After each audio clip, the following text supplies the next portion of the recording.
For centuries, religion and science have been seen as opposites, one based on faith, the other on evidence. Yet every once in a while, something appears that blurs that line. In Surah Adh-Dhariyat, verse 47, the Quran says, "And the heaven we constructed with this strength, and indeed, we are its expander." That word, expander, is what caught the attention of many researchers, especially after Hubble's discovery. Hubble's research showed that galaxies are moving away from each other, meaning the universe isn't static.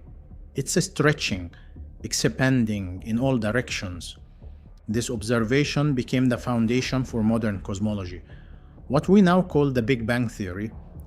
What's fascinating is that in 7th century Arabia, no human could have known this. The common belief back then, even among philosophers, was that the universe was fixed, eternal, and unchanging. Yet here's the Quran using the Arabic word musi'un, derived from osa, meaning to expand, to widen. Some linguists argue that it could simply mean vast, but others point out that the phrasing "we are expanding it" describes a continuous action, something still happening now. That small grammatical detail aligns perfectly with what Hubble saw through his telescope nearly 14 centuries later. Of course, the Quran isn't a science textbook. Its goal isn't to teach physics, it's to make humans reflect. But these patterns, where revelation and modern knowledge intersect, are exactly what intrigues scientists, philosophers, and believers alike. As Nobel Prize winning physicist Paul Dirac once said, "God is a mathematician of a very high order."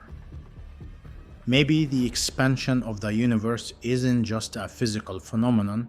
Maybe it's a reminder of how creation itself is still unfolding, still alive, still in motion. The expanding universe shows us that nothing in existence stands still. Not galaxies, not stars, not even us. Everything is in motion, returning to its origin, just as the Quran says, "To him is your return."